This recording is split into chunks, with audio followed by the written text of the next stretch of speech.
ఈ లోకాల్లో కల్లా బంగారం బంగారం నేనే అంటున్నారు మరి కృష్ణ పరమాత్మ. మరి ఇప్పుడు బంగారం రేట్ ఏమైపోయింది? ఏంటమ్మా మీరు ఇలా చెప్తారు? అలా అమ్మ మేము ఒక 10 గ్రాముల బంగారం కదా నేను 1000 రూపాయలకు 500కు చూసాము అని అనొచ్చు. అవునా? నిజానికి వాళ్ళ పేరు చెప్తారు మీరు ఉన్నా మరి అయితే అప్పుడే ఒక 50 కేజీలు తీసుకోకుండా 500 కేజీలకి ఎందుకు తీసుకొని అంటారు లేదా? అవునా లేదా?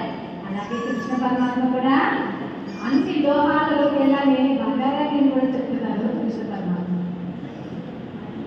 అన్ని మార్గాల్లోకి వెళ్ళా నేనే మార్గశిరం అంటారు. ఈ విధంగా మనకి ఎంతో పరమాత్మ మనకి జ్ఞానాన్ని బోధిస్తూనే ఉన్నారు.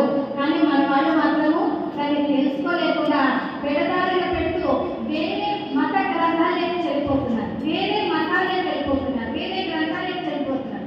అదే భగవంతుడు అంటున్నారు, వాళ్ళు ఏ విధంగా వెళ్ళినా, ఏ మతంలోకి వెళ్ళినా, వాళ్ళు ఏ గ్రంథం చేసినా, వాళ్ళు ఏ దేవుని కోరుకున్నా వాళ్ళకు కూడా అనుసరించేది నేనే.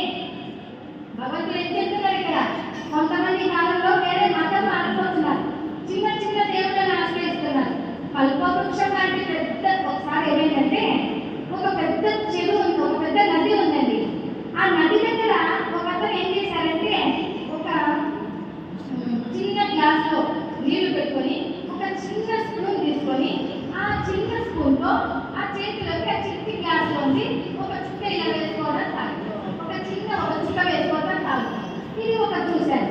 ఏమైనా ఇది ఆ నది ప్రవహిస్తోంది, ఆ నది జలమే తాగొచ్చు కదా, హాయిగా దోశతో ఎంత పట్టుకొని అంతా తాగొచ్చు కదా, మరి ఎందుకంటే ఒక్కో చుక్క తాగుతున్నాను పెద్ద డౌట్ వచ్చి అతని దగ్గరికి వెళ్తారు.